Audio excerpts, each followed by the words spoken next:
ఏది పడితే అది వాగుడు, లేకపోతే మీరు తప్పులు, మీరు అప్పులు. పోయినానే చేసినవి రెండే. ఒకటి అడ్డగోలుగా తప్పులు చేసిండు, రెండు విపరీతంగా అప్పులు చేసిండు. ఈ తప్పులతోని అప్పులతోని రాష్ట్రం నిండా మునిగింది. ఇవాళ ఏదేదో మాట్లాడుతున్నాడు. ఆయన మాటలకు మీకు అందరికీ అర్థమై ఉంటుంది. అధికారం కోల్పోవడంతో విచక్షణ కూడా కోల్పోయింది. ఏం మాట్లాడుతున్నాడో, ఎందుకు మాట్లాడుతున్నాడో నాకైతే అర్థం కాలే. నిరుద్యోగులు ఉసురు పోసుకున్నారు, మీ ఉద్యోగం వాళ్ళు ఊడగొట్టారు. హైదరాబాద్ కూరుకుపోతున్న బురదలో నుంచి నగరాన్ని కాపాడాలని ఒక మంచి ఆలోచనతో ముందుకు వస్తే దాని మీద కూడా బురద జల్లుకుంటూ తిరుగుతున్నారు బామర్దులు. ఇవాళ పేదలకు అన్యాయమైందని ఏడుస్తున్నారు కదా.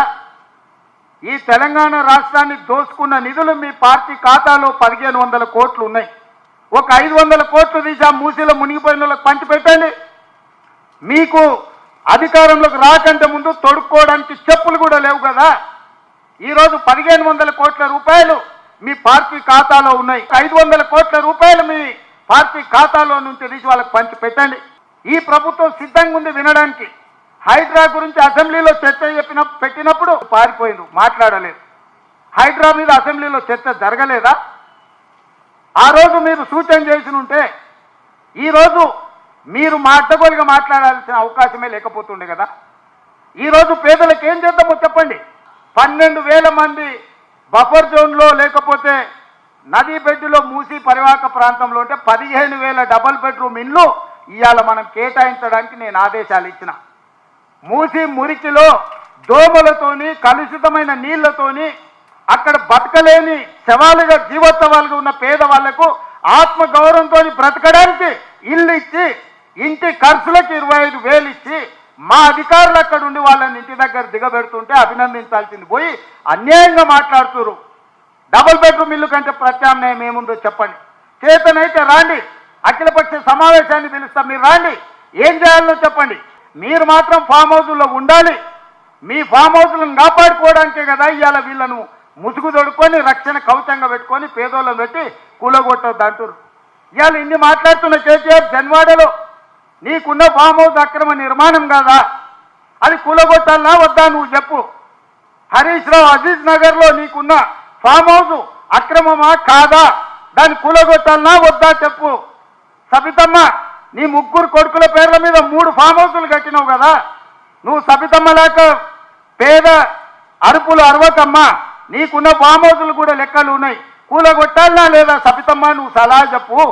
మీ ఫామ్ హౌసుల మీద ఎక్కడైతే తొలగింపు ఏటు పడుతుందో మీ ఫామ్ హౌసులు కూలుతాయని చెప్పి ఇవాళ పేదలను రక్షణ కవచంగా పెట్టుకొని ఇవాళ మీరు నాటకాలు ఆడుతున్నారు. మూసి నది ఒడ్డున ప్లాట్లు చేసి పేదలకు 10 లక్షలకు 100 గజాలు అమ్మింది టీఆర్ఎస్ నాయకులు కాదా? నాకు తెలియదా? ఇవాళ కొంతమంది పేదలు ఇల్లు తీస్తే వాళ్ళకి దుఃఖం ఉంటుంది, వాళ్ళకి బాధ ఉంటుంది, వాళ్ళు కొంత ఆవేశంగా మాట్లాడతారని నాకు తెలియదా? పేద ప్రజల కష్టమేందో తెలియకుండానే తెలంగాణ రాష్ట్రానికి ముఖ్యమంత్రి అయినా ముసుగు దొరకడానికి మూసి కావాల్సి వచ్చిందా మీకు? మూసిని అడ్డం పెట్టుకొని ఎంతకాలం బతుకుతారా మీరు? ఎంతకాలం తప్పించుకుంటారు?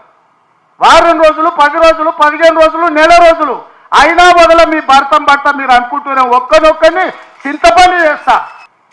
ఎవరైతే నమ్మి మోసపై కట్టుకున్నారో వాళ్ళ ఇల్లు కట్టడానికి ఎంతైందో నష్టపరిహారం ఇద్దాం, ప్రభుత్వం ఖజానా నుంచి పంచుదాం. రాండి, అందరం కూర్చొని పంచుదాం ఒకటే వేదిక మీద. కేటీఆర్ హరీష్ రావు మొదటి రోజు మాట్లాడతారు, తెల్లారా జిరాక్స్ కాపీ తీసుకొని ఈటల రాజేందర్ మాట్లాడతారు. ఏందా ఈ భాగవతం ఏమనికి అర్థమైతే లేదా?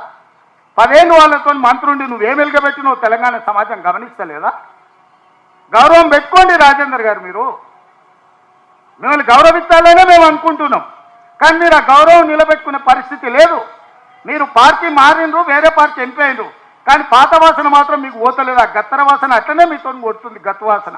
మీరు ప్రతిపక్షం అంటారు కదా, రండి సచివాలయం 4 రోజులు కానీ లేవకుండా కూర్చుందాం, చర్చ చేద్దాం.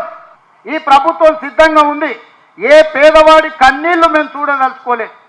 ప్రతి పేదవాడికి ప్రత్యామ్నాయం చూపించాలన్నదే నా ఆలోచన. మీ దగ్గర ఏమన్నా సూచన ఉంటే చెప్పండి. మొదటి ప్రణాళిక మూసీ రివర్ బెడ్లు ఉన్న వాళ్ళకి డబుల్ బెడ్రూమ్ ఇల్లు ఇచ్చి తొవ్వ ఖర్చులకు కూడా 25,000 రూపాయలు ఇస్తున్నాం. నాకు కూడా బాధ ఉంది, నాకు కూడా చాలా బాధ అనిపించింది సోషల్ మీడియాలో, లేకపోతే కొంతమంది వాళ్ళ బాధ వెలుబుచ్చుతున్నప్పుడు. కానీ వాళ్ళని ఆదుకుందాం. ఏ విధంగా ఆదుకుందాం మీరు చెప్పండి. ప్రత్యామ్నాయం చెప్పండి. మీరు ప్రతిపక్షాలు అంటుండ్రు కదా, 10 ఏళ్ళు పాలించడం అంటుండ్రు కదా, పరిపాలన అనుభవం ఉందంటుండ్రు కదా, మీ 10 ఏళ్ల పరిపాలన దోపిడీకే పనికొస్తుందా? ప్రజలకు పేదలకు సంక్షేమం అమలు చేయడానికి పనికిరాదా?